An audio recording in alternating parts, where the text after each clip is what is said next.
singer of the band, The Animals. They rode the crest of rock and roll's heyday. Their 60s hits included House of the Rising Sun, Don't Let Me Be Misunderstood, and We Gotta Get Out of This Place. TV6's Carolyn Malashko sat down with the rock and roll icon, and she has his story. That is the story of the Animals in the rock and roll scene in general. They made some records that enabled them to travel far physically, but much further mentally. In the early 1960s, Eric Burdon, with a group called The Animals, joined a music scene that would go down in rock and roll history.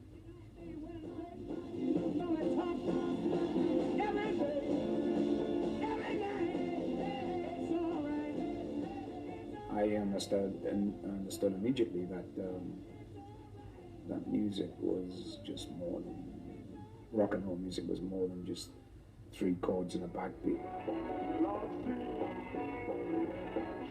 It was a time before the mega hits and rock legends. We were hanging out, you know, and having midnight meetings in restaurants and cafes with our friends, the Stones and the Beatles, and the truck drivers that were in there would like look over their shoulders and go, you know, who are these guys? You know.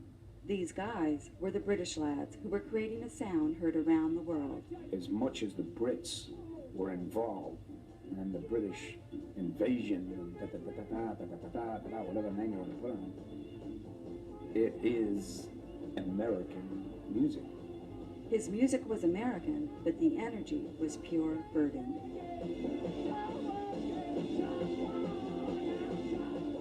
When you get up on stage, there's adrenaline action that kicks in, and something else takes over, and before you know where you are, you're a hero again. When New York called, Eric Burdon and the Animals answered. First stop, the Apollo Theater. Well, I spent a lot of time in Harlem. Made friends with Honey Coles, who was the manager of the Apollo, and he gave me a permanent backstage pass. One of Eric Burdon's nightclubbing pals was Linda McCartney. Girls like Linda McCartney were important. People like Linda went out of their way to make a visual record of what was happening. Even groupies had a way to Burdon's heart. The cop was going, "Stop! We're gonna go. The elevator is gonna go down." And then one of the girls grabbed his nightstick and put a chokehold on the cop and floored him, you know, and then the elevator disappeared. And I thought, wow, these girls are really great, you know. But it wasn't all about girls or music. And when we got here, the first thing I remember was being in Times Square in New York and hearing people en masse shouting, "Hell no, we ain't going," you know. "Screw the war in Vietnam," you know. The music of the 60s became more than a tune with a catchy lyric. The one thing that we can say about rock and roll is it became an international peace movement. There was a worldwide revolution going on. And rock and roll music provided the soundtrack. That worldwide revolution was not only anti-war, but anti-establishment. I'd be a moral coward if I'd be a liar to myself if I didn't say that drugs had a lot to do with the 60s. LSD to me was a sacrament, and it told me a lot about myself and about my own spirituality. For Eric Burdon, it's been a wild ride. I'm lucky to be alive. And the glory days of the 60s will always be with him.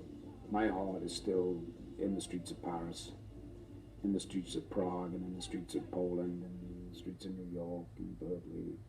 I'm still that person. They were glorious days. I made a lot of lifelong friends. A lot of people say if you were around in the 60s and you remember it, then you weren't there. That's not true. For me, I remember everything. And God bless Jimi Hendrix and Elvis Presley and the one or two guys that are still alive. Because they've given us a lot. They still do.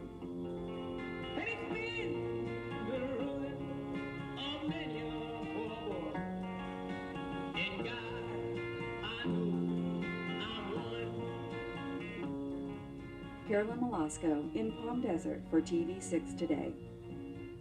What a story. Burdon's working on his autobiography now and still performing around the world. You can catch part 2 of the miniseries, The 60s, tonight on TV6.